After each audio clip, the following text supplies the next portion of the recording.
우리 옆에 있는 분 이렇게 한번 인사하도록 하겠습니다. 함께 섬기게 되어 영광입니다. 이렇게 한번 인사하도록 하겠습니다. 함께 섬기게 되어 영광입니다. 네. 자, 여러분 유인물 받으셨나요? 유인물? 유인물? 네. 자, 잠이 안 오려면 제가 여기다 막 이렇게 좀 그려가면서 해야 되는데 제가 그냥 이렇게 오디오로만 얘기하더라도 여러분 잘 집중해서 들으셨으면 좋겠습니다. 그리고 제가 여기에 있지만 그때그때 생각나면 성경을 막 찾을 수가 있어요. 그러니까 여러분들이 성경을 또 옆에 두시고 그렇게 하시면 좋겠습니다. 제가 여기 딱 필요한 구절만 써놨는데 자, 재직 세미나를 하는데요. 우리가 재직이라고 얘기할 때는 모든 직분을 얘기를 합니다. 재직이라는 것은 모든 제자의 직분을 직잔 써서 그래서 재직이라고 하는 거예요. 그러니까 어휘입니다. 어휘.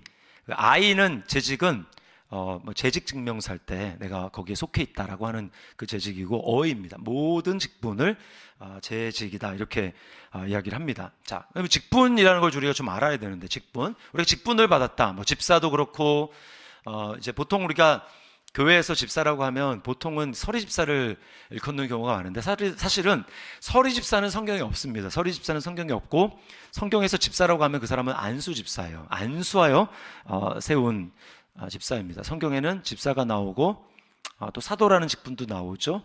그 다음에 성경에 이제 아쉽게 권사라는 직분은 없어요. 권사라는 직분은 없습니다. 그리고 또 감독이라는 직분이 나오고요. 장로라는 직분이 나옵니다. 그리고 또 목사라는 직분도 나오고 교사라는 직분도 나오는데 어쨌거나 이제 그 성경에 여러 가지 직분이 나오는데 오늘날 우리에게 뭐 권사 또 뭐 서리 집사 이렇게 있는데요. 그 모든 직분을 통틀어서 직분을 성경에서는 신약 성경에서는 이 두 가지 단어로 이야기를 합니다. 거기 보면 첫 번째가 제가 이제 썼죠. 오이코노미아라는 단어를 써요. 오이코노미아. 자, 근데 이제 교회 좀 오래 신앙생활 오래 하시는 분은 오이코 하면은 여러분 원래 알고 있는 단어 좀 있죠. 무슨 세미나도 있고 그러는데 전도 세미나. 오이코 뭐 하면은 뒤에 나오는 단어. 예? 오이코스, 그쵸? 오이코스. 예. 오이코스가 집이라는 뜻이에요. 집.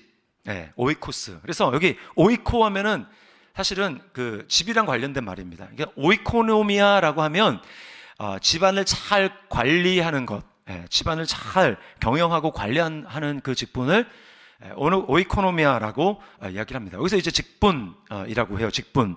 그래서 골로새서 4장 17절에 보면 골로새 교회의 이제 일꾼 중에 한 사람인 아키뽀라고 하는 사람이 있습니다. 그 아키뽀에게 바울 사도가 이렇게 전해라고 합니다. 자, 골로새서 4장 17절 말씀을 한번 읽어보겠습니다. 시작. 아키뽀에게 이르기를 주 안에서 받은 직분을 삼가 이루라고 하라. 네, 주 안에서 받은 오이코노미아를 삼가 이루라고 하라. 직분을 맡았다. 그러니까 여기서 이제 오이코스는 그냥 가정살림 얘기하는 게 아닙니다. 뭐예요? 하나님의 집, 하나님의 집을 얘기하는 교회를 이야기하는 거예요. 그러니까 직분을 받았는데 그 직분은 하나님의 집을 교회를 잘 경영하고 관리하는 그 일을 그 직분을 잘 이루라고 전해라 라고 이야기를 합니다. 자, 또 디모데전서 1장 12절 말씀 같이 읽습니다. 우리 주께 내가 감사함은 나를 충성되이 여겨 내게 직분을 맡기심이니. 자, 여기도 바울 사도가 직분이라고 얘기할 때 오이코노미아라고 하는 겁니다. 나로 하나님의 집을 잘 섬기고 관리하고 돌볼 수 있는 그런 직분을 내게 맡겨주셨다. 자, 여기서 나온 말이요, 이 오이코노미아에서 나온 말이 오이코노모스예요. 오이코노모스. 이거를 청지기라고 합니다. 청지기. 성경에 많은 경우에 청지기로 번역이 됐어요. 청지기 또는 관리인. 이게 오이코노모스인데, 자, 누가복음 16장 3절을 우리 같이 한번 읽어봅니다. 시작. 청지기가 속으로 이르되 주인이 내 직분을 빼앗으니 내가 무엇을 할까? 자, 여기 누가복음 16장은 불의한 청지기 비유입니다. 주인의 재산을 함부로 막 탕진하고 제 마음대로 써서 주인이 그 소문을 듣고 야, 이제 너는 언제까지 너 일을 정리하고 너 더 이상 그 일 못해 라고 하면서 그 직분을 빼앗은 거예요. 이거 지금 불의한 청지기가 주인이 내 직분을 빼앗았다라고 이야기를 합니다. 자, 여기 성지기라고 하는 말이 이제 오이코노모스다라고 하는 겁니다. 자, 그러니까 결국은 뭐 오이코노미아든 오이코노모스든 결국은 오이코스, 그 하나님의 집을 경영하고 관리하고 돌보는 그런 직분이라고 하는 거예요. 우리가 모든 직분, 뭐 어떤 직분 다 있지만 결국은 하나님의 집을 어떻게 우리가 잘 섬기고 돌볼 것인가라고 하는 것입니다. 자, 그런가 하면 디아코니아라고 하는 말도 있습니다. 디아코니아.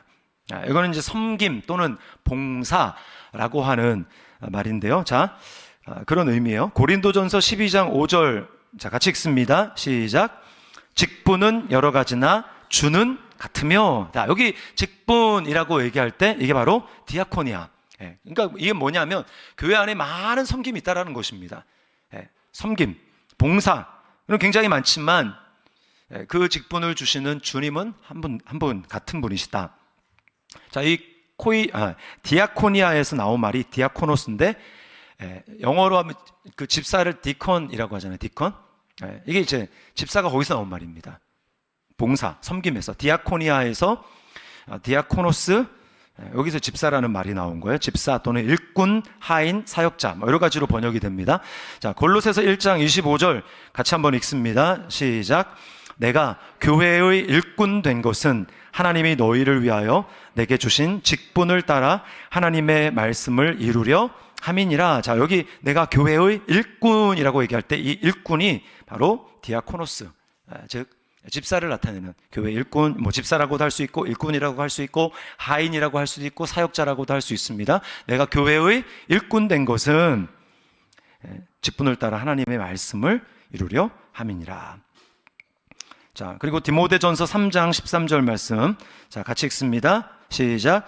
집사의 직분을 잘한 자들은 아름다운 지위와 그리스도 예수 안에 있는 믿음의 큰 담력을 얻느니라. 그러니까 여러분에게 주신 직분이 아무 의미가 없는 게 아닙니다.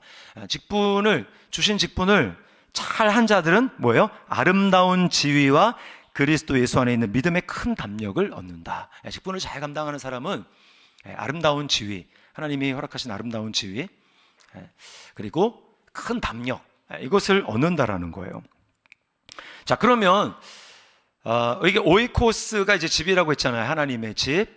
이 집을 우리가 다른 말로 하면은 이제 주님의 몸이라고 얘기하고, 교회 공동체라고 얘기할 수 있는데, 자, 우리가 그 집을 섬기는 일꾼으로 하나님이 나에게 직분을 주셨는데, 그 직분을 가진 사람이 감당해야 될 어떤 태도가 있습니다. 그건 뭐냐? 그건 바로 하나됨이라는 거예요. 하나됨. 일을 하는데요, 막 직분을 가지고 막 열심히 하는데 그 사람이 가는 데마다 막 이렇게 분열이 일어나고 막 싸우고 막 이제 그래요. 그거는 주님이 원하시는 그림이 아닙니다. 주님이 원하시는 그림은 이렇게 다툼이 있고 약간 갈등도 있고 미묘한 분위기와 좀 약간 뭘 이상하게 알지 못하는, 우리가 딱 가면은 분위기를 딱 알잖아요. 이렇게 뭔가 좀 썰렁한 그런 기운과 막 이런 게 있을 때, 근데 그 사람이 딱 가면은 분위기가 좋아지고 오히려 사람들이 화목하게 되고 이런다.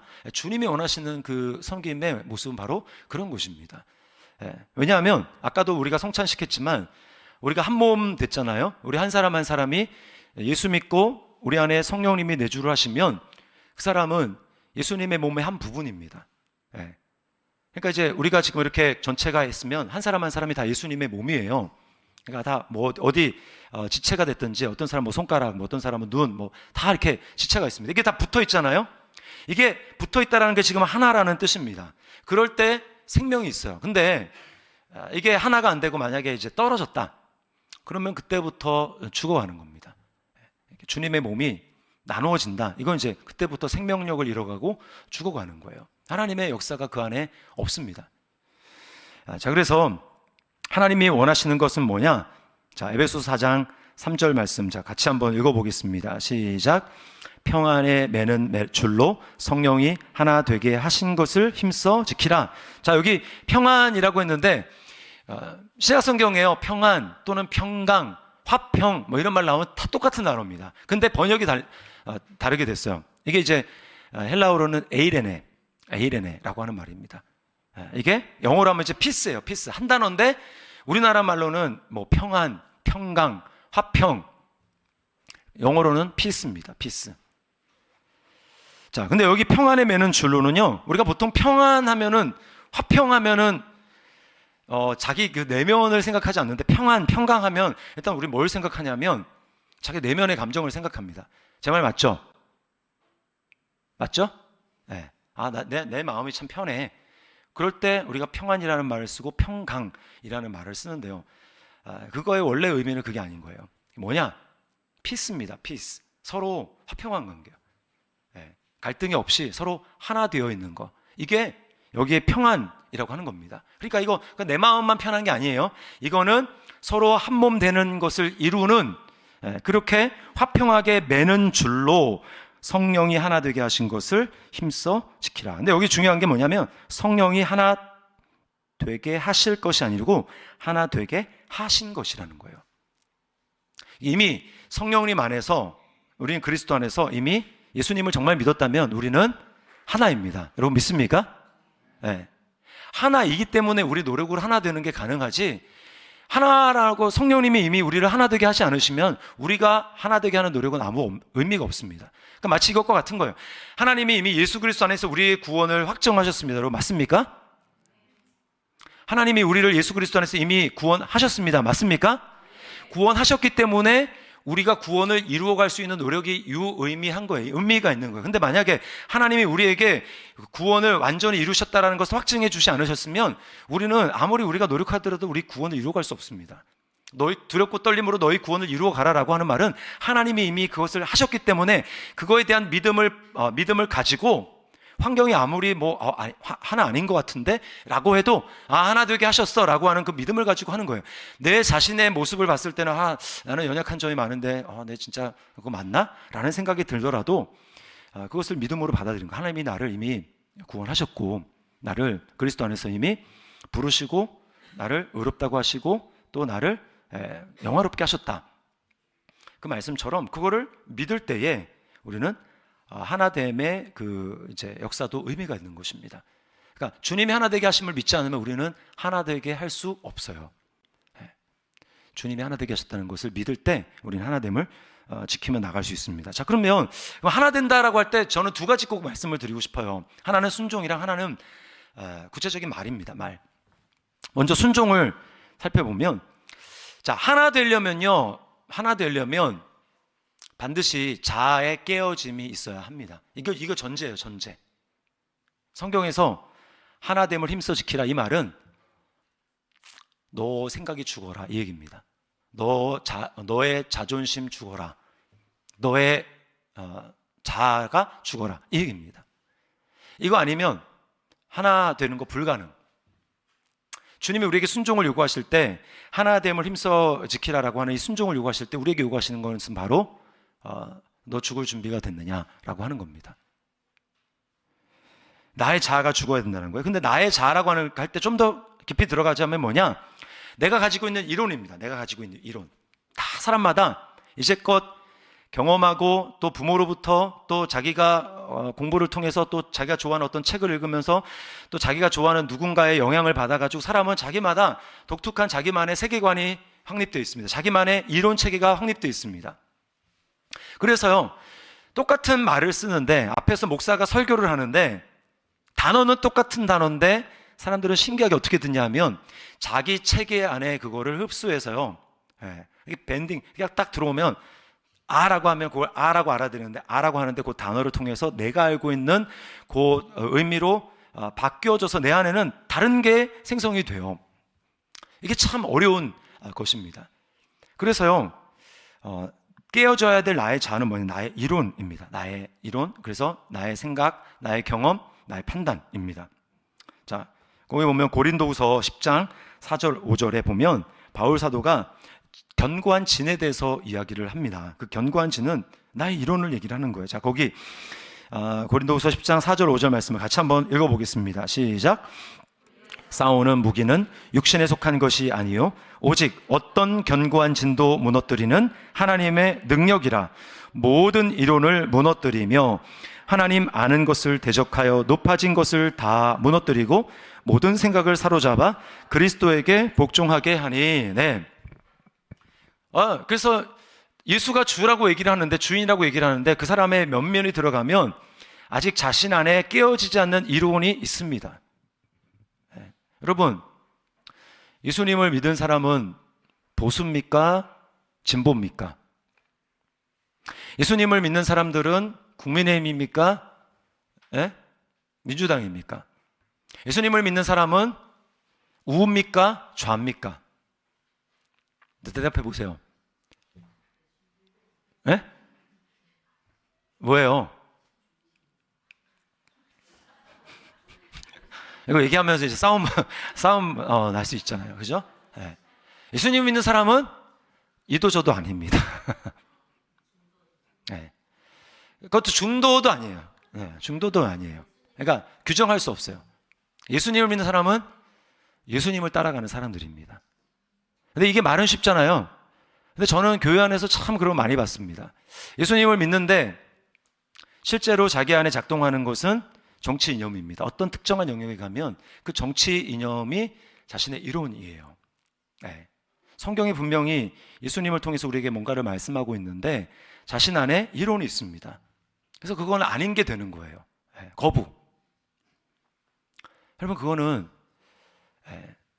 하나님 말씀에 의해서 다루어져야 됩니다. 보수, 자기가 성향에 따라서 지지할 수 있죠. 근데 보수여도 어떤 부분에 있어서는 이거는 말씀이랑 다른데 라고 하면 그 부분에 대해서는 다른 소리를 내고 이거는 개혁해야 된다. 그러면 주장해야 되는 거예요. 난 진보를 주로 따라가는데 진보인데 이거 잘못됐어. 하나님의 말씀의 가치관과 하나님 나라 세계관에 맞지 않아. 그러면 그 부분에 대해서는 얘기할 수 있어야 되는 거예요. 보수고 진보고 우리가 학연, 지연 또는 어떤 정치적인 내가 선호하는 어떤 사상 있다고 해도 그거를 무조건 쫓아가면 안 됩니다. 우리 예수 믿는 사람은 그런 사람들이 아니에요. 다 그리스도 안에 있는 복음으로 그거를 스캔해서 이건 맞지만 이건 맞지 않으니까 이 부분에 대해서는 얘기를 해야지 라고 하는 겁니다. 저는 우리가 이제 다 완벽할 수는 없죠. 다 연약함이 있습니다. 그리고 지금 우리가 이미 지금 공사 중으로 변화해 가고 있는 사람들이잖아요. 그러니까 지금 변해 가고 있는 중에서는 당연히 안 좋은 모습도 있어요. 그걸 보면서 당신 왜 그래 하는 게 아니라 우리 끊임없이 예수님 안에서 자신의 이론을 복음과 하나님의 절대적인 말씀 앞에, 절대적인 가치 앞에 우리 끊임없이 자신을 이론을 파하고 내려놓으면서 점점 예수님께로 가까이 나아가는 은혜가 있기를 주님의 이름으로 축원합니다. 이게 예수님을 따라가는 사람입니다. 어떤 것도 절대 가치가 될 수 없어요. 어떤 이념도 어떤 것도 될 수 없습니다. 모든 생각을 사로잡아 누구에게 복종합니까? 그리스도에게 복종합니다. 해야 됩니다. 자, 이 부분에 있어서 모범을 보여주신 분이 예수님이에요. 예수님의 자아가 깨어지셨습니다. 그 구약에 보면은 이스라엘 백성들이 이제 우리 지금 신명기 말씀 묵상하는데 광야 이제 40년을 회고하면서 설교를 하고 있지 않습니까? 근데 이스라엘 백성들이 그 광야에 들어가서 얼마 되지 않아가지고 이제 그 광야는 물이 없는 곳이잖아요. 그냥 목이 마르니까 막 원망하고 불평을 합니다. 그때 하나님 모세를 통해서 이제 물을 어떻게 주시죠? 반석을 가지고 지팡이로 그 반석을 처음에는 치라고 해서 반석을 모세가 내리쳤습니다. 근데 그 고린도 전서 10장 4절에는 그 반석을 뭐라고 하냐면 그 반석은 그리스도라 이렇게 얘기를 합니다. 자, 여러분, 반석이라면 반석에 인격을 부여해서 반석이라면 이렇게 내리치는 그 지팡이 맞을 때 아플까요? 안 아플까요? 반석이 뭐가 아파요? 그러지 마시고 아프잖아요. 그죠? 그 반석은 그리스도라 그랬어요. 그래서 내리칠 때 그 반석이 깨졌단 말입니다. 그 깨지면서 거기서 이제 물이 콸콸콸콸 나오면서 마른 그 광야를 막 적시고 거기서 흘러나오는 물로 이스라엘 백성들이 목을 축이고 마셨어요. 살았습니다. 여기서 뭘 보여주냐면 예수님이 십자가를 앞두면서 요한복음 11장에 보면 주님이 이런 말씀하세요. 이제 십자가를 앞두고 헬라인 두 사람이 예수님을 만나고자 이렇게 찾아올 때 주님, 헬라인 두 사람이 주님을 만나고자 합니다. 그 얘기를 주님이 딱 들으시고 주님은 자신이 이제 십자가가 바로 앞에 있다라는 것을 직감하시고 주님이 이렇게 말씀합니다. 내 마음이 지금 너무 힘들다. 그러면서 하늘의 밀이 땅에 떨어져 하늘 그대로 있으면 아무 열매를 맺지 못하고 죽으면 많은 열매를 맺는다. 이 말이에요. 그러니까 내가 가지고 있는 그 나의 자아가 떨어져가지고 죽어야 된다는 거예요. 죽을 때 거기서 열매를 맺는다라는 것이다. 자, 반석 안에 물이 있다고 생각을 해봐요. 그러면 반석 아래 물이 있는데 그 반석 안에 물이 있지만 그 반석이 깨어져야 거기서 물이 새어 나오는 것입니다. 물이 흘러 나오는 거예요. 자, 우리 안에 예수 그리스도를 모시고 있습니다. 아멘. 네, 우리 안에 예수님의 생명이 있습니다. 믿습니까? 네, 그 예수님의 생명이 드러나려면, 나타나려면 어떻게 하냐면 나의 그 기질과 고집과 이 자존심에 완전히 둘러싸여 가지고 이게 딱딱한 반석처럼 딱 둘러 있으면요, 예수님이 흘러나오지 못하는 거예요. 내 안에 계시는 성령님의 역사, 하나님의 생명, 풍성한 생명이 흘러나오지 못합니다. 근데요, 반석이 깨어지듯이 내가 하나님 앞에 나의 자아가, 나의 이론으로 중무장되어 있는 나의 이론이 내려놓아지고 내가 부인되고 이렇게 할 때, 내가 깨질 때 내 안에 계시는 하나님의 생명이 흘러나오는 것입니다. 이 부분을 예수님이 보여주신 거예요. 그래서 예수님이 십자가를 앞두고 기도하시잖아요. 겟세마네 동산에서. 예수님이 3번이나 기도하지 않습니까? 거기 나와 있죠. 마태복음 26장 39절 같이 읽습니다. 시작.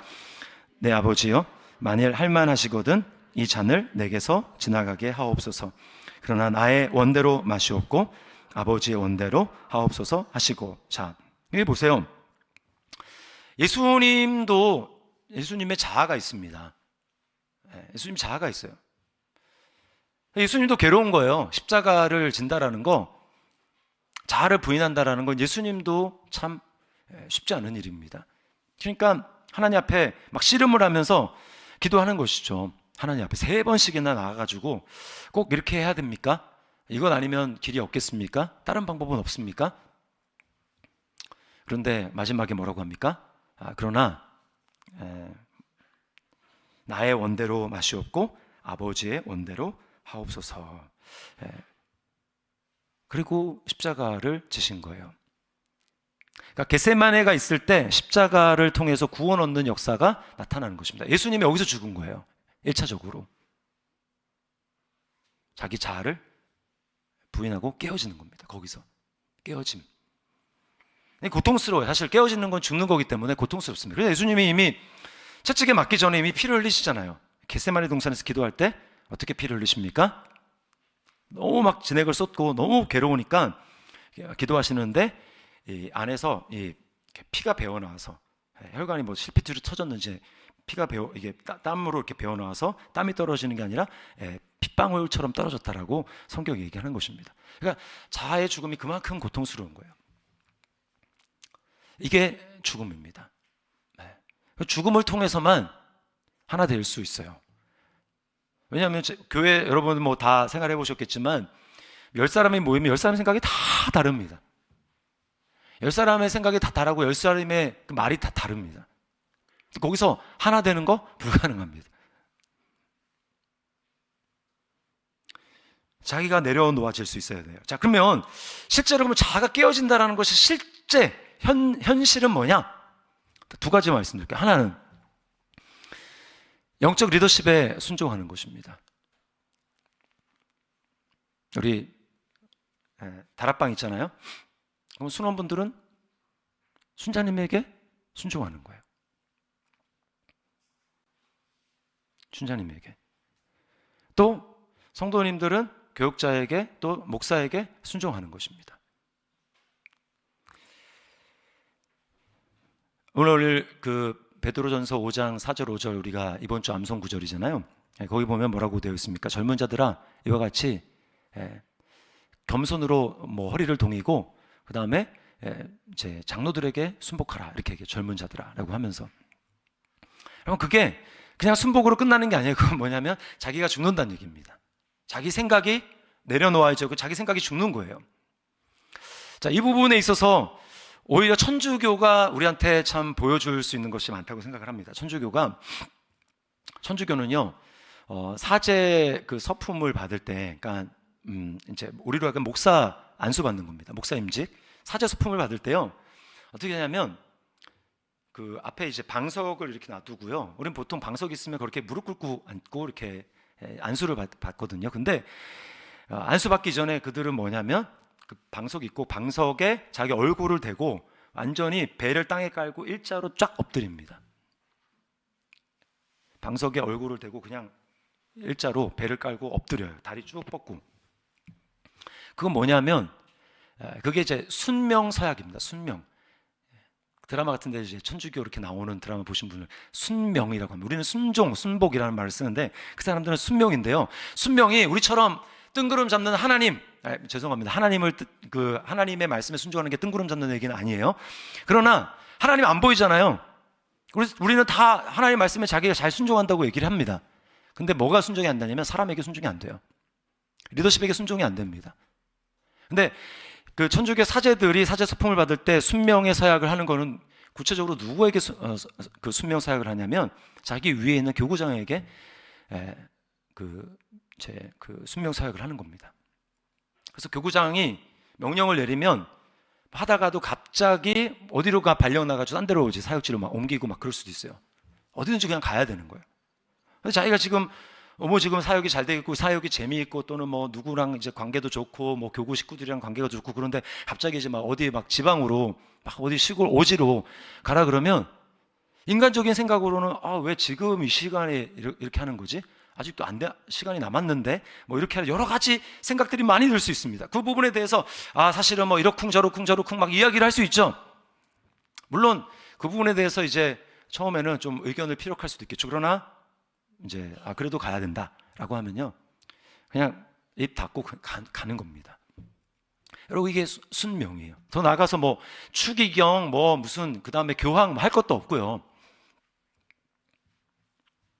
근데 우리는 그런 부분에 있어서 순종이 잘 안 될 때가 많습니다. 중세 때 굉장히 성인으로 추앙받는 성 프란시스라는 이제 사람 여러분 들어보셨을 거예요. 막 짐승이랑 대화하고 굉장히 영적으로 깊은 그 성 프란시스코가, 그래서 그 사람 이름을 따서 뭐 교황도 이제 많이 있지 않습니까? 근데 그 사람이 너무나 이제 영적으로 그 인격도 훌륭하고 하기 때문에 막 소문이 자자하게 났습니다. 그래서 그 사람의 제자가 되려고 이제 지원하는 그런 젊은 사제들이 엄청나게 많이 있었어요. 그래서 자기를 좀 제자로 받아달라고, 밑에서 좀 훈련하고 배우고 싶다. 근데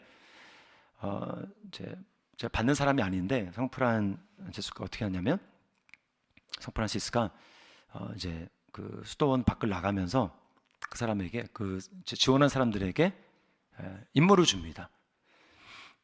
테스트를 통과하면 내가 너희를 받아주겠다라고 해가지고 이제 그 테스트를 하는데, 그 뭐냐면 수도원에 있는 한쪽에 이제 이렇게 꽃밭이 있었어요. 꽃밭. 뭐라고 하냐면 이 꽃밭에 있는 꽃을 다 꺾어가지고 옆에 있는 빈대다가 꺾어서 이제 줄기채로 이렇게 꼽으라고, 옮겨 놓으라고 그렇게 하고 갔습니다. 딱 두 부류로 나누는 거예요. 그대로 아무 생각 없이 그냥 꺾어서 그냥 꼽는 사람이 있습니다. 근데 어떤 사람들은 딱 생각하다, 이거 꺾으면 이거 죽는데, 이렇게 죽으라고 우리를 이런 거 시켰을까? 이거를 살리려면은 뿌리채 이렇게 파가지고 이렇게 옮겨야 될 것 같은데, 혹시 잘못 얘기한 거 아닐까? 오면 물어보고 다시 해야지라고 하면서 이제 순종하게 기다린 사람들이 있었습니다. 두 부류. 성 프란시스가 돌아왔어요. 두 부류. 여러분 어떤 사람들에게 합격을 주고 어떤 사람을 불합격시켰을까요? 네? 모르겠죠? 머리 굴린 사람들은 다 탈락했습니다.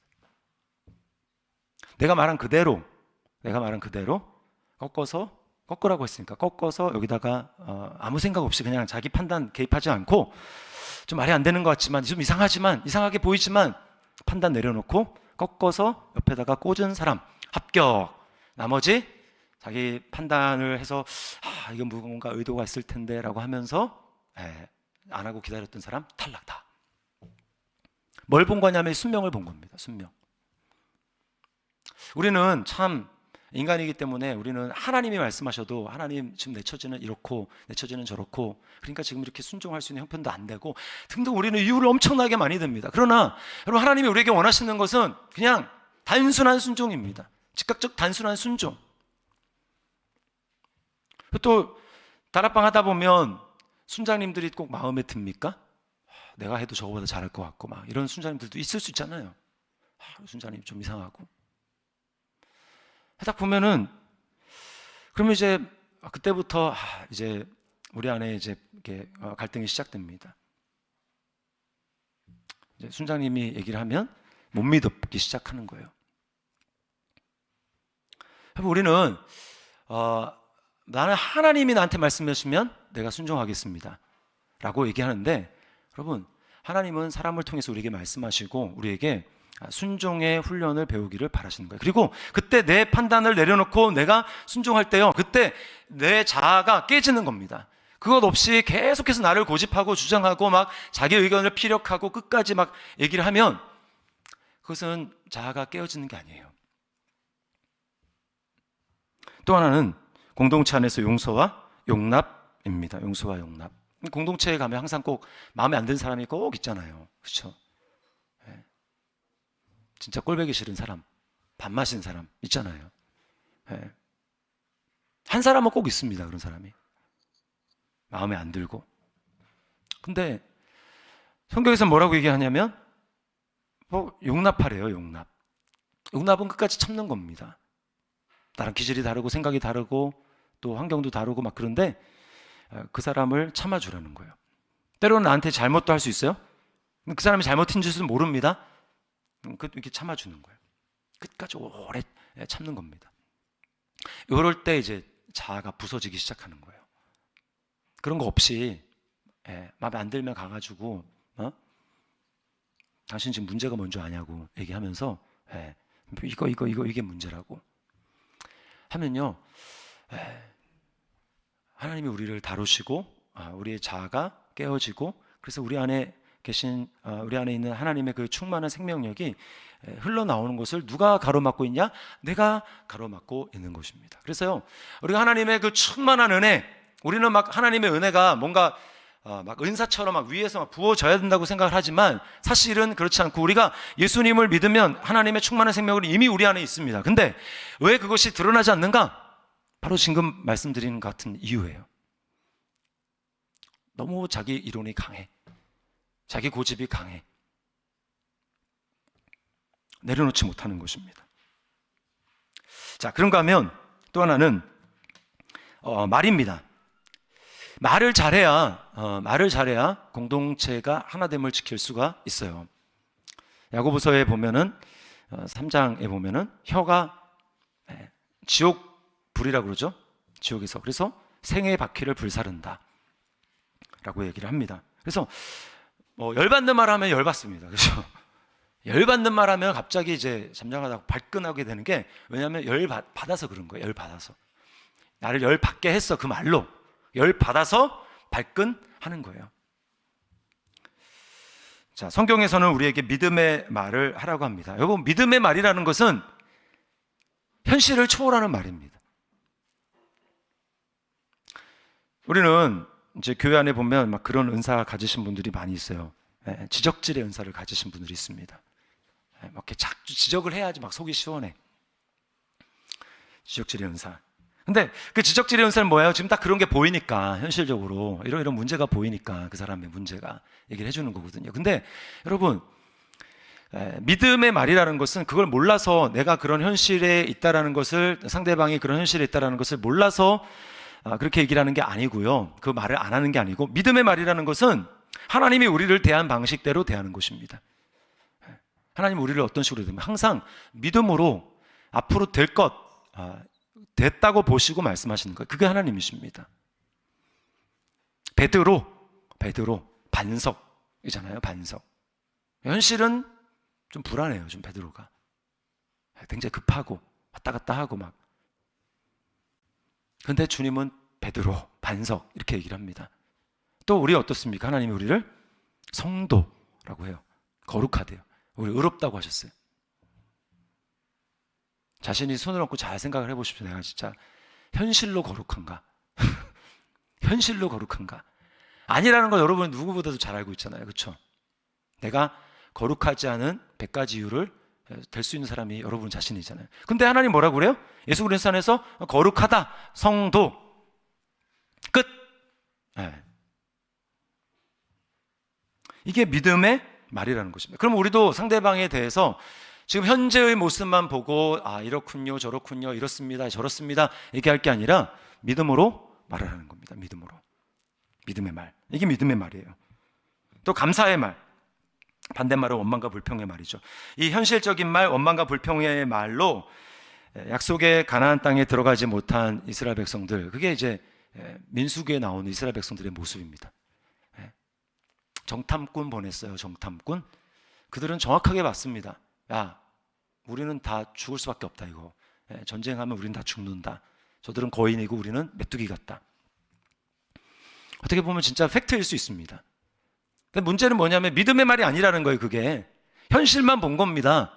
믿음이라는 뭔가에 현실 너머에 계신 하나님을 보는 게 믿음이잖아요. 하나님을 계산에 넣고 하나님을 고려에 넣었을 때 현실은 이렇지만 그러나 하나님을 같이 고려에 넣으면 이럴 수도 있겠다라고 하는 게 믿음이고, 그렇게 따라서 이야기하는 게 믿음의 말입니다. 근데 팩폭이라고 얘기하면서 현실에 딱 보여지는 것만 가지고 우리 교회는 이렇고 우리 목사님은 이렇고 우리 순장님은 이렇고 당신은 이렇고 현실에 보이는 것만 얘기하면 그거는 사실이 아니고 성경에서는 그걸 불신이라고 이야기를 합니다.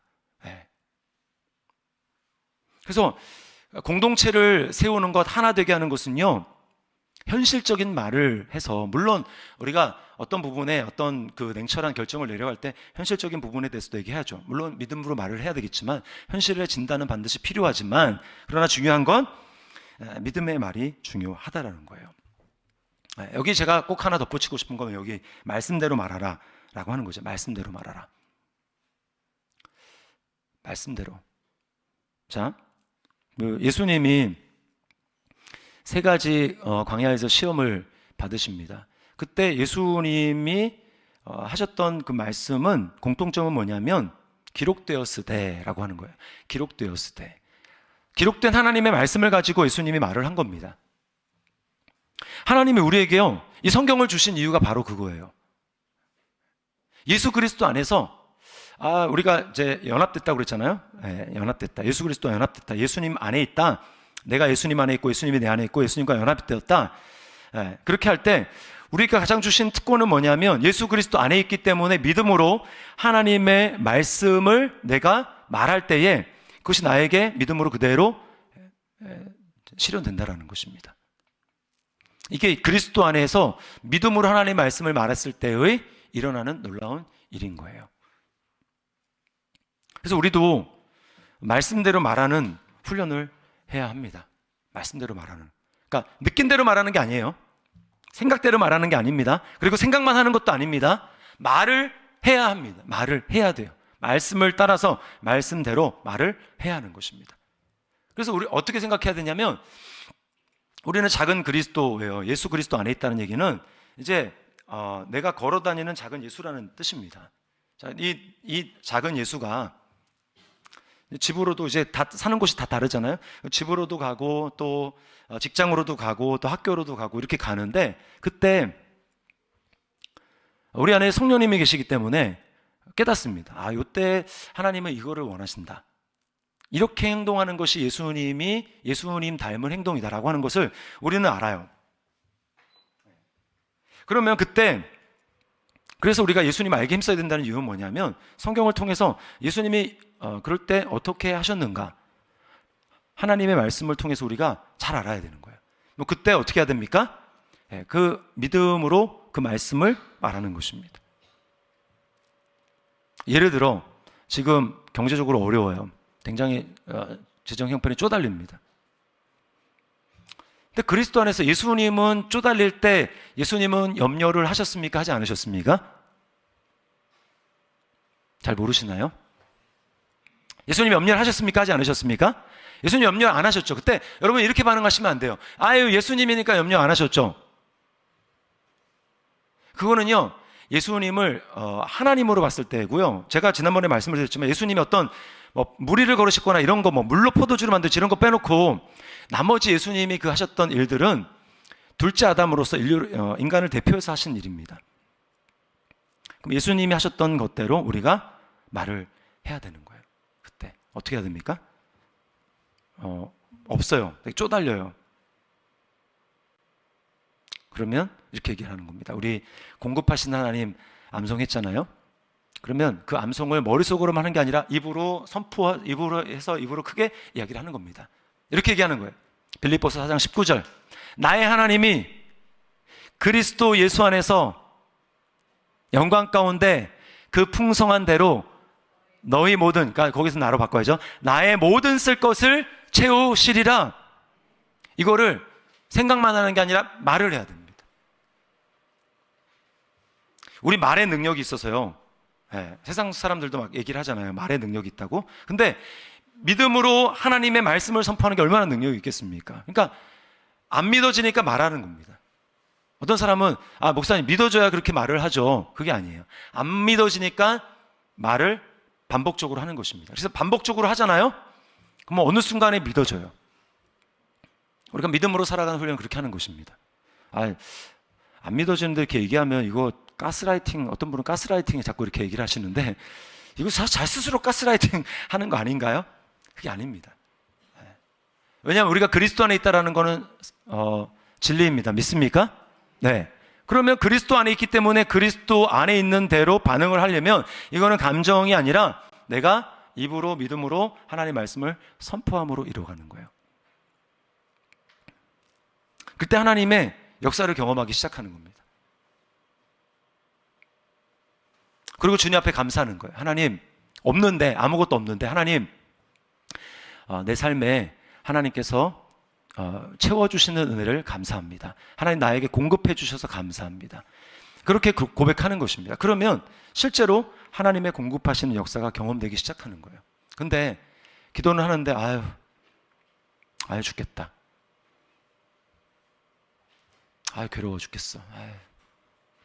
뭐 이렇게 얘기를 하고 하나님의 말씀으로 말하지 않으면 여러분 그 감정이 계속 사로잡혀서 기도해도 아무 일도 일어나지 않아요. 왜? 그건 믿음의 기도가 아니기 때문에 그렇습니다. 믿음의 기도라는 거는 말씀대로 말하고 말씀대로 계속 선포하고 그 말씀대로 말하는 것이 이제 어느 순간부터는 믿어져서 내 안에 진짜 감사와 찬양이 나오는 거예요. 그게 믿음의 기도라는 겁니다. 그러니까 말을 해야 되는 거예요. 그러니까 공동체 안에서 다락방 안에서 또 내 자녀들을 보면서 계속 믿음으로 말을 해야 됩니다. 아멘? 네. 자, 그 다음에 이제 예배인데요, 예배.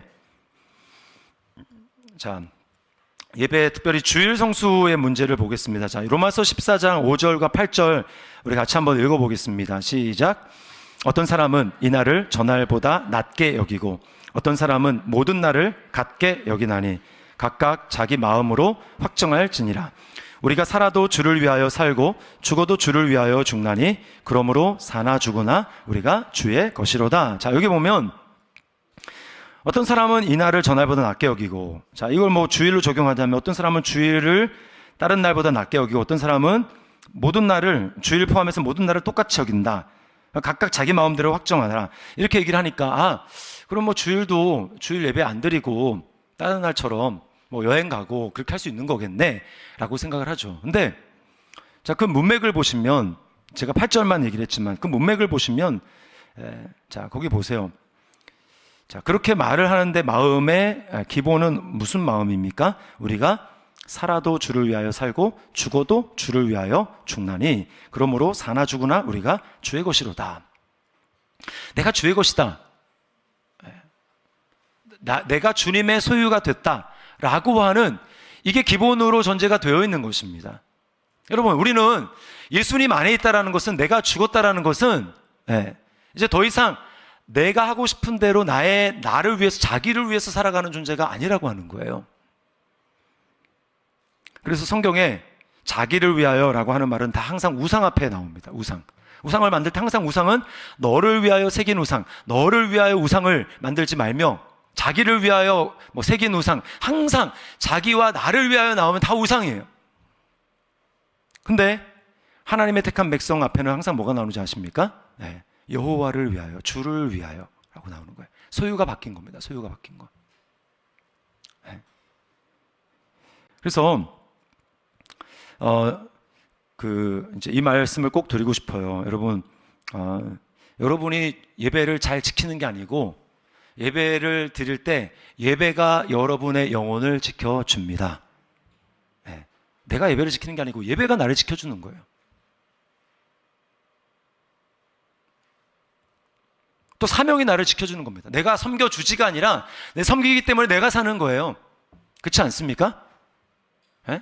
여러분 안 섬겨보세요. 만약에 아무것도 안 섬기고 그렇게 해보세요. 아마 신앙을 장담 못할 겁니다. 어떻게 될지.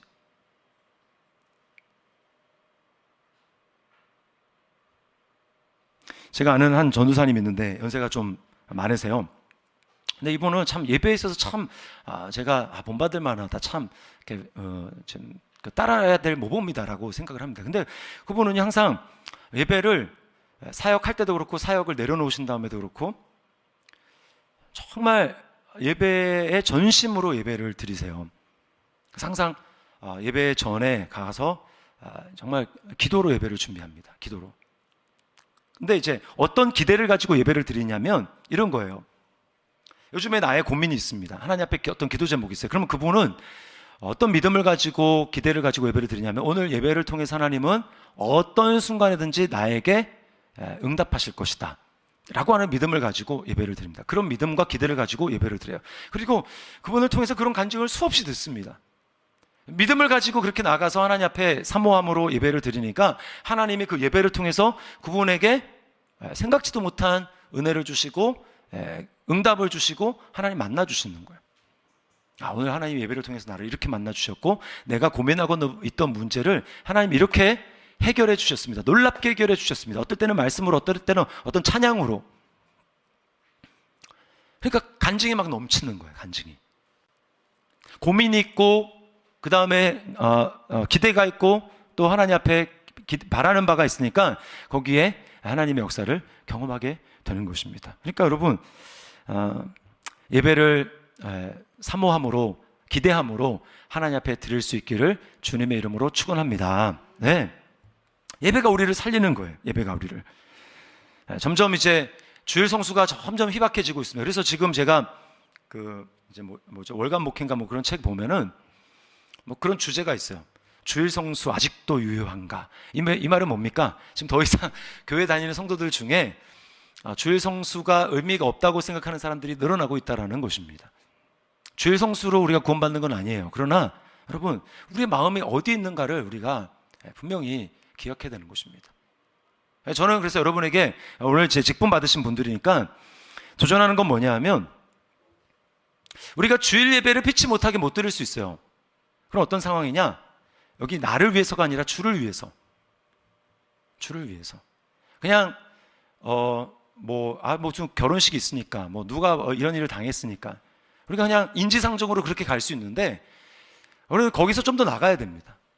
그렇게 해서 이것을 통해서 내가 거길 가문을 통해서 나를 통해 예수님이 드러나고 거기서 구원의 역사가 일어나고 안 믿는 사람이 있으면 그 사람이 예수 믿어야 되고 예수 믿었으면 주일날 결혼식도 안 하겠지만 어떤 하나님 나라의 목적을 가지고 내가 그렇게 가야 된다는 것입니다. 이게 똑같이 주일을 만약에 피치 못할 사정으로 못 들어다도 그게 나를 위한 것이 아니라 하나님의 영광과 하나님 나라를 위해서 그렇게 해야 된다는 거예요. 분명 어떤 사명을 가지고 목적의식을 가지고 그렇게 해야 되는 거죠.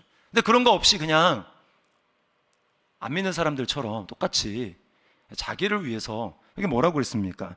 살아도 주를 위해 살고 죽어도 주를 위하여 죽나니. 강영구 목사의 하나님만 나의 주인이고 여러분의 하나님은 여러분의 주인이 아니십니까? 아니잖아요. 그래서 근데 대부분 이렇게 항상 얘기할 때 보면은 잘 예배 드리시는 분들만 있어요. 들어야 될 분들은 없어. 이게 참 아이러니긴 합니다. 자, 그 다음에 11조 헌금 얘기 뭐 간단하게 얘기하겠습니다. 자, 11조를, 왜냐하면 이 말씀드리는 이유는 뭐냐면 요즘에 유튜브에서 막 그 성경적이지 않은 그런 부분들이 막 돌아다니고 있기 때문에 정리하는 입장에서 제가 말씀을 드립니다. 보통 이렇게 얘기하죠. 구약 때의 율법이기 때문에 오늘날 예수님이 율법을 완성하신 오늘날에는 11조를 안 해도 된다라고 생각하는 경우가 있습니다. 자, 근데 예수님이 하신 말씀 마태복음 23장 23절 우리 같이 한번 읽어보겠습니다. 시작. 화 있을진저 외식하는 서기관들과 바리새인들이여 너희가 박하와 회향과 근체의 11조는 들이되 율법의 더 중한 바 정의와 긍휼과 믿음은 버렸도다. 그러나 이것도 행하고 저것도 버리지 말아야 할지니라. 자, 주님이 뭐라고 말씀합니까? 이것도 행하고 저것도 버리지 말아야 할지니라. 즉 정신도 행하고 또 11조라고 하는 그 형식도 있어야 된다라고 말씀하는 거죠. 그리고요 11조는 구약의 율법이 아닙니다. 11조는요, 율법은 모세 때부터 시작된 거잖아요, 모세가. 근데 11조는 언제부터 있었냐? 창세기에 이미 등장합니다. 아브라함, 우리 믿음의 조상이라고 하는 아브라함이 11조를 이미 드렸어요. 믿음으로. 창세기 14장 20절에 자, 같이 읽습니다. 시작.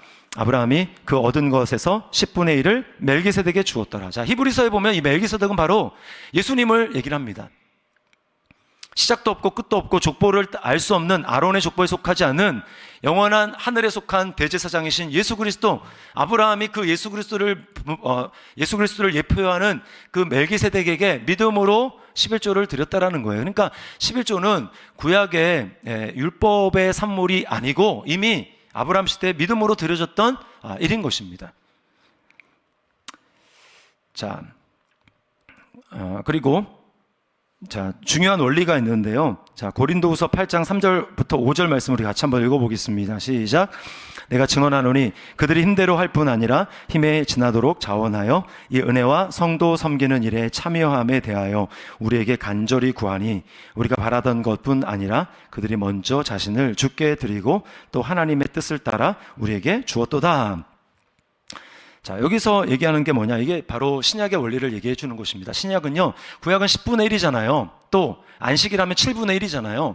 이렇게 많은 것 중에서 딱 일부분만 하나님 앞에 드리고 하나님이 그것을 인정해 줬습니다. 왜냐하면 구약은 아직 새 언약으로 마음이 새로워지지 않았어요. 성령이 오지 않았어요. 그러니까 사람들이 하나님을 섬기되 마음으로는 하나님부터 멉니다. 입으로는 하나님을 섬기지만 마음으로부터는 하나님과 가깝지 않아요. 하나님 막 사랑해가지고 그렇게 거의 그런 게 없습니다. 그러다 보니까 11조 전부 드려라 안 되는 거예요. 할 수가 없습니다. 그러나 신약의 원리는 무엇입니까? 하나님이 우리를 사셨어요. 예수님이 자기 피로 우리를 사셨어요. 우리는 내 것이 아닙니다. 시간도 내 것이 아니고 돈도 내 것이 아니고 생명도 내 것이 아니라 이미 죽었었어야 되는데 예수님이 우리를 사셨기 때문에 신약의 원리는 무엇입니까? 내 것은 주님의 것입니다. 드리는 거예요. 하나님의 뜻대로 드리는 것입니다. 그래서 이게 보니까 마지막 절에 그들이 먼저 자신을 주께 드리고 라고 얘기죠. 자신을 주께 드리고 하나님 앞에 먼저 나를 드리고 그 다음에 돈이 가는 겁니다. 자, 그리고 11조 헌금은 다른가? 보통 11조 헌금을 같은 것으로 보는 분이 있는데 그렇지 않습니다. 다릅니다. 자, 신명기 12장 6절 말씀을 우리 같이 한번 읽어보겠습니다. 시작. 너희의 11조와 너희 손의 거제와 너희의 서원제와 낙헌 예물과 이거를 드리고 이렇게 되어 있는데, 자, 11조가 있고, 자, 그거 보면 낙헌 예물 여러 가지 있지만 그 중에 낙헌 예물을 보면 이거는 자원에서 하나님 앞에 드리는 것입니다. 그러니까 오늘날로 얘기하면 감사죠, 감사. 자, 그리고요 11조는 어디에 해야 하는가? 자, 말라기 3장 10절에 보면 이렇게 말씀합니다. 너희의 온전한 11조를 창고에 들여 나의 집에 양식이 있게 하고요. 자, 여기 창고가 성전의 창고를 얘기를 합니다. 이스라엘 백성들이 이제 얘기하는 성전의 창고. 간혹 그 11조를 섬기는 교회가 아닌 다른 데다가 이제 하시는 분이 종종 계십니다. 11조를 잘 몰라서 그래요. 11조는 섬기는 교회 하는 것입니다. 그러니까 이거를 이제 그 구약 시대에 이스라엘 백성들이 우상을 섬기던 타락한 시대에는 레위인들이 성소에서 섬기는 게 어렵습니다. 자기 자리를 지키며 섬기는 게 어려웠습니다. 이유는 뭐냐면 11조를 안 하는 거예요, 사람들이. 11조를 여기 나의 창고에 들여서 사람들이 11조를 할 때 그것을 가지고 뭐 레위인이 또는 제사장이 자신의 먹을 것을 삼고 뭐 이렇게 생계를 하며 나갈 수가 있는데 11조를 안 하니까 어때요? 그들이 이제 창고가 비니까 손가락 빨고 있을 수 없잖아요. 그러니까 이제 막 여기저기 다니기 시작하는 겁니다. 그러다가 사사기에 보면 어떤 일이 나옵니까? 이제 뭐 단지파의 지파의 레위인이 됩니다. 그 지파의 막 제사장이 됩니다. 제사장 원래 한 지파의 제사장 이런 거 없어요. 그냥 중앙 성소에 거기에 세운 레위인이 있고 그리고 제사장이 있는 곳입니다. 근데 11조를 하지 않다 보니까 이제 먹고 살고 막 이렇게 다니다 보니까 뭐 엽기적인 일도 일어나고 그렇게 하는 거예요. 그럼 이제 이걸 이제 오늘날로 적용을 했을 때 오늘날은 사실은 목회자가 제사장은 아닙니다. 그거는 성경을 잘못 적용하는 거예요. 자, 제사장은 성경에 분명히 예수님을 믿는 모든 성도들이 제사장입니다. 그런 의미에서 저도 하나님 앞에 복음의 제사장이고 여러분도 복음의 제사장이다. 여러분 믿습니까? 여러분을 나를 통해서 하나님이 증거되는 사명을 감당하기에 이거는 교회 안에서 교회 주의 몸을 섬기는 데 있어서 필요한 직분에 있어서 제가 목사로 여러분에게 특별히 말씀을 전하는 그런 직분을 받아서 하는 것뿐이고 우리는 모두 다 하나님 앞에 제사장적 사명을 감당하는 거죠. 우리는 다 제사장입니다. 왕 같은 제사장, 이게 성도의 신분이에요. 그렇기 때문에 목회자가 제사장이다, 이건 잘못된 겁니다. 모든 성도들이 제사장이에요. 그러나 오늘날 목회자는 이제 교회 안에서 주 무대가 교회죠. 여러분은 어떻습니까? 주 무대가 직장 다니시는 분은 직장이고 또 사회입니다. 목회자의 역할은 신약성경이 얘기하는 역할은 코치와 같은 역할이에요. 훈련을 하고 성도들에게 말씀을 가르쳐서 여러분이 삶의 현장에서 그리스도를 증거하는 제사장으로서의 삶을 살아가도록, 그리스도를 드러내고 나타내는 삶을 살아가도록 훈련하고 가르쳐서 그렇게 살아가도록 하는 것, 그것이 이제 목회자의 책임입니다. 그래서 목회자가 이제 사역을 감당할 때 그 일을 전담해서 할 수 있도록 이제 뭐 바울 사도부터 이렇게 발전하면서 이렇게 교회 안에 제도화 시켜진 것이 오늘날 이제 교회의 모습이고 그 다음에 목회자들의 모습이에요. 그러니까 목회자는 생업 전선에서 막 일을 하고 이제 하는 경우들도 있습니다만 대부분은 그렇게 하지 않잖아요. 그러면 그 목회자의 생계를 누가 책임지느냐? 이제 성도들이 11조를 통해서 생계를 책임지는 것입니다. 그래서 우리 교회도 이제 뭐 저를 비롯해서 여러 명의 우리 전도사님이 계시지 않습니까? 이제 여러분이 이제 교회에다가 섬기는 교회에다가 11조면 헌금을 해 주셔야 그것을 가지고 이렇게 쓸 때 쓰는 거예요. 또 우리 교회가 또 상가에 이제 월세를 내다 보니까 이제 굉장히 또 많이 들어갑니다. 쓸 것들이 많이 들어가요. 제가 참 소원은 하나님 앞에서 하나님께서 좀 월세를 면하게 해주셔서 그 월세로 들어가는 것들이 좀 다른 일에 좀 생산적으로 쓰이면 참 좋겠다라는 생각을 하게 됩니다. 그리고 이제 우리 교회 전도사님들이 계시지만 파트 전도사님 두 분이 있고 또 전임 사역 저 빼고 전도사님 두 분이 계시잖아요. 근데 사실은 그렇게 막 넉넉히 드리지 못해요. 넉넉히 드리지 못합니다. 사실은 참 감사하죠. 감사하고 한편으로 미안하고. 그래서 대부분은 11조를 잘 해주고 계시는데 혹시 모르고 계신다면 11조는 섬기는 교회에 하는 것이다 라고 하는 것입니다. 어떤 성도님들이 저한테 그러세요. 목사님은 왜 설교 시간에 헌금 얘기를 안 합니까? 다른 목사님들은 헌금 얘기를 하는데 왜 헌금 얘기를 안 합니까? 제가 설교 시간에 헌금 얘기해서 헌금 많이 낼 것 같으면 설교 시간에 헌금 얘기하겠어요. 근데 설교에 헌금하라고 해서 하겠습니까? 안 해요. 오히려 안 할 사람들이 시험이 듭니다. 왜냐하면 이게 짧은 시간 해가지고 이렇게 이제 알 수 있는 게 아니기 때문에 그래서 그런 거예요. 오히려 이제 부정적 이미지를 가지고 오히려 은혜에서부터 멀어질 수 있기 때문에 안 하는 것입니다. 하실 분들은 설교 안 해도 하고 안 하실 분들은 설교해도 안 할 걸 알기 때문에 제가 설교를 하지 않아요. 대신 훈련할 때는 합니다. 훈련할 때는 명확하게 알아야 되니까 우리가. 하나님이 이제 올해 우리 성도님들 생업과 삶 가운데 복을 주셔서 많은 복을 주셔서 여러분이 하나님 앞에 드리는 물질에도 풍성한 열매가 있고, 또 우리가 그래서 그것 때문에 사역을 제한당하거나 하는 일이 없도록 하나님께서 우리 교회를 복주시기를 주님의 이름으로 축원합니다. 자, 교회 방향성인데요. 자, 이 표어는 이제 다 외우셨으면 좋겠고, 그리스도를 알고 나타내는 삶. 그 다음에 또 하나 이제 말씀드릴 게, 이제 아직 다락방을 새롭게 편성하는 중인데요. 다락방을 새롭게 편성하는 중인데, 제가 구체적으로 최종적으로 좀 바라보고 있는 것은 이제 다락방이 좀 한 2년 하다가 막 싹 다 갈아엎고 막 이거는 좀 이제 앞으로 좀 덜 했으면 좋겠다. 저의 방향성은 좀 신약 성경이 얘기하는 그런 가정에서 이루어졌던 이제 교회의 모습들, 이런 부분들을 저는 이제 좀 꿈꾸고 있습니다. 그래서 계속 가는 거예요. 영적인 가족이라고 할 때 근데 너무 자주 바뀌면 사실은 좀 이렇게 좀 친밀해질만 하면 또 바뀌고, 그래서 자기 속 얘기 해놨는데 또 바뀌니까 또 얘기해야 되고, 이게 점점 갈수록 참 어려운 것 같아요. 그래서 제가 이제 좀 궁극적으로 추구하는 바는 부부가 같이 좀 나오면 다 좀 부부로 다락방을 좀 갔으면 좋겠다. 그리고 그 다락방은 늙어 죽을 때까지 좀 안 바뀌고 계속 진짜로 영적인 가족으로 나갔으면 좋겠다. 그러니까 좀 안 맞아도 목사님 저 사람이랑 안 맞아요, 바꿔주세요, 이거 없는 거예요. 그냥 내 자식이 마음에 안 들어도 자식이니까 끝까지 품고 가는 것처럼, 그 안에서 막 그 자아가 깨지고 막 품을 수 없는 사람인데 막 주님 미워서 죽겠습니다, 주님의 은혜가 필요합니다라고 하면서 하나님 앞에 막 기도하면서, 그래서 막 자아가 부서지고, 그래서 막 하나님의 놀라운 은혜를 경험하고, 이런 게 사실은 그렇게 돼야지 가능한 거예요. 근데 막 안 맞으면 목사님 한 학기 지나다가 목사님 저 다락방 바꿔주세요, 저분 때문에 못 하겠어요. 자아가 다루어질 계기가 없다. 저는 그래서 그거를 좀 꿈꾸고 있고요.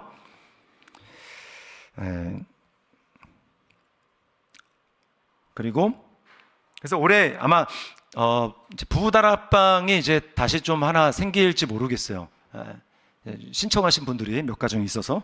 근데 제가 분명히 알기로 더 있을 것 같은데, 제가 알기로 몇몇 분 분명히 더 있었는데 강력하게 어필을 했는데 다락방에서 이 조사를 했는데 안 나오더라고요. 그분이 어떻게 된지는 잘 모르겠습니다. 이렇게 부부 사이에 이제 조율이 끝난 것인지 말하지 말라고 한 것인지 잘 모르겠어요. 자, 그리고요, 전체 교회 공동체성 강화를 위해서요, 올해 8월 15, 16, 17이었죠, 우리? 15, 16, 17. 8월 15일이요. 수요일이었나? 목요일이었나? 그렇습니다. 그래가지고 목금토 우리가 좀 전교인 수련회를 계획하고 있습니다. 전교인 수련회. 네? 목요일 맞죠? 전교인 수련회를 계획하고 있어요. 그래서 이때 이제 중고등부도 또 이제 주일학교도 같이 수련회를 겸해서 할 수 있도록, 그래서 낮에는 좀 가족들이 시간도 갖고 저녁에는 집회도 하고, 그리고 성도들끼리 좀 교제하고 이런 시간을 가지려고 합니다. 그래서 빨간 날이고 다른 한 날만 여러분이 좀 휴가를 쓰시던 월차를 내시던 해서 우리 전교인 수련회를 좀 가지려고 합니다. 그리고요, 우리가 계속 삶이라고 제가 강조를 하는 이유가 있어요. 우리가 살아내야 된다. 아는 게 아니라 살아내야 된다. 그래서 제가 그 풍삼기 그 간증을 할 때 수료라는 말을 쓰지 않는 이유는 뭐냐면 계속 반복할 거기 때문에 그렇습니다. 이거 해서 나 끝났다가 아니라, 풍삼기가 제자 훈련이잖아요. 이거 앞으로 이제 다락방 안에서 계속해서 요 훈련을 할 거예요. 파트너 바꿔가지고 계속 삶으로 살아서 이 말씀이 내 안에 체계화되고 삶으로 살아낼 수 있을 때까지 훈련을 하려고 합니다. 그래서 풍삼기, 그래서 말씀대로 사는 삶 반복을 하려고 합니다. 그리고요, 올해 임직식을 처음 하려고 합니다. 지금 빠르면 상반기에 지금 할 예정이에요. 상반기. 그래서 임직식이면 보통 뭐 장로, 안수집사, 권사 이렇게 세우잖아요. 근데 이제 올해는 장로는 저는 이제 한 텀 좀 쉬어 가려고 합니다. 그래서 안수집사님이랑 권사님 권사님을 임직해서 세우고, 그 다음에 한 2년 후에, 2년 정도 후에 이제 그 안수 집사님들 중에서 장로님으로 이제 몇 분 이렇게 세우려고 그렇게 합니다. 그리고요, 그동안에 이제 우리 운영위원이 2텀 해서 이렇게 섬기게 됐었는데, 작년 말로 운영위원으로 섬기던 분들 이제 다 장로님이 이제 은퇴하시면서 이렇게 다 일단락하고요. 그 다음에 임직하기 전까지 요 공백 한 몇 개월, 그 공백은 이제 순장반 안에서 좀 필요한 중요한 사항들 결정하고 하는 것은 논의하고 그렇게 결정해서 진행을 할 계획에 있습니다. 순장반에서 결정을 하고, 그리고 이제 임직시켜서 안수 집사님들이 이제 세워지면 이렇게 운영위원을 구성해서 다시금 하려고 합니다. 그리고 이제 기타 교회 행사 이 부분들은 차후에 여러분에게 알려드리도록 하겠습니다. 제가 기도하고 마무리하도록 하겠습니다. 하나님 아버지, 감사합니다. 주님께서 우리를 예수 그리스도 안에서 한 몸 되게 하여 주시고 또 하나로 묶어 주신 것을 감사합니다. 주님, 우리가 주님의 하나님의 집을 돌보고 섬기기 위해서 직분을 받았는데 우리에게 주님의 마음을 부어 주시고 우리가 하나됨을 힘써 지키며 나아가고 우리의 순종으로 말미암아 또 우리의 말로 말미암아 주님, 우리가 서로 격려하고 또 하나 되고 나아가고 힘쓰는 우리 더 시티 사랑의 교회 모든 섬김이들, 우리 직분자들 다 될 수 있도록 은혜를 베풀어 주시옵소서. 그래서 시간이 가면 갈수록 우리 안에 하나님의 은혜가 더 흘러 넘치고 주님, 방문한 사람들이 우리 안에 있는 그 하나 된 하나님의 놀라운 사랑과 영광 때문에 주님을 찬양하고 정말 그 영광을 보며 기뻐하는 그러한 일들이 우리 가운데 더 풍성하게 나타날 수 있도록 우리 주님 은혜 베풀어 주실 줄 믿고 감사드리며 한 해 하나님 섬길 수 있도록 모든 건강을 허락하여 주시고 또 가정을 형통하게 하여 주시고 일터와 사업정과 주님 모든 하는 일 가운데 하나님의 앞서 행하셔서 우리에게 복 주시는 역사가 더 선명하게 드러날 수 있도록 우리 주님 은혜를 베풀어 주시옵소서. 주님 감사합니다. 주께 모든 영광 올려드리며 예수님의 이름으로 기도드리옵나이다. 아멘. 네, 수고하셨습니다.